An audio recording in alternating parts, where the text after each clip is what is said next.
Hello, my name is Benjamin Hart. I'm an American attorney and the Managing Director of Integrity Legal here in Bangkok, Thailand.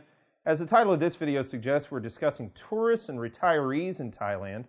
A recent article that came to my attention from the Bangkok Post, it's bangkokpost.com. Article is titled, Tourism Prospects Opaque.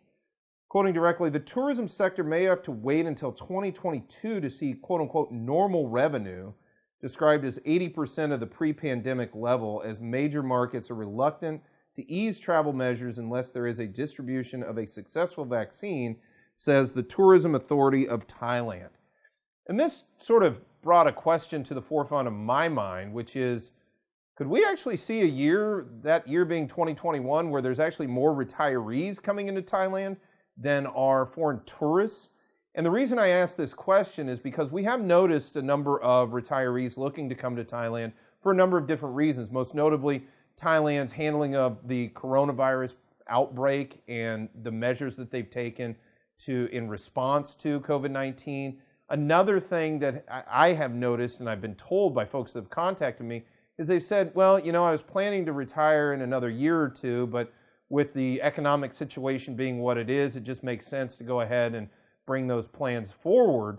So I think it's definitely possible we could see a rather large influx of retirees in 2021, and it's not outside the realm of possibility to presume that they may actually outnumber tourists, at least in Q1 and Q2. Now, I shouldn't say I'm hesitant because I do it anyway, but I don't always love speculating because I get proven wrong sometimes, and I have been wrong, and I'm happy to admit when I'm wrong, especially about immigration matters. I try to bring this stuff to folks' attention, mostly to provide some insight.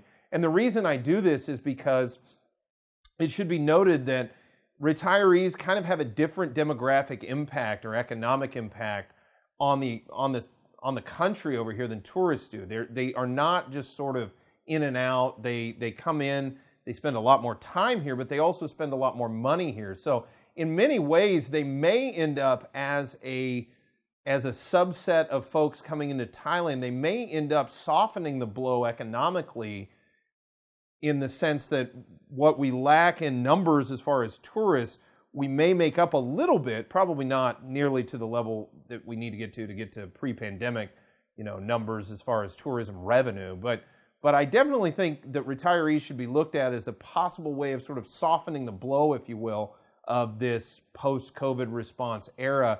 And hopefully Thai immigration will deal with and process these cases through as efficiently as possible, because I definitely see those retirees as providing a substantial amount of economic activity in the coming months.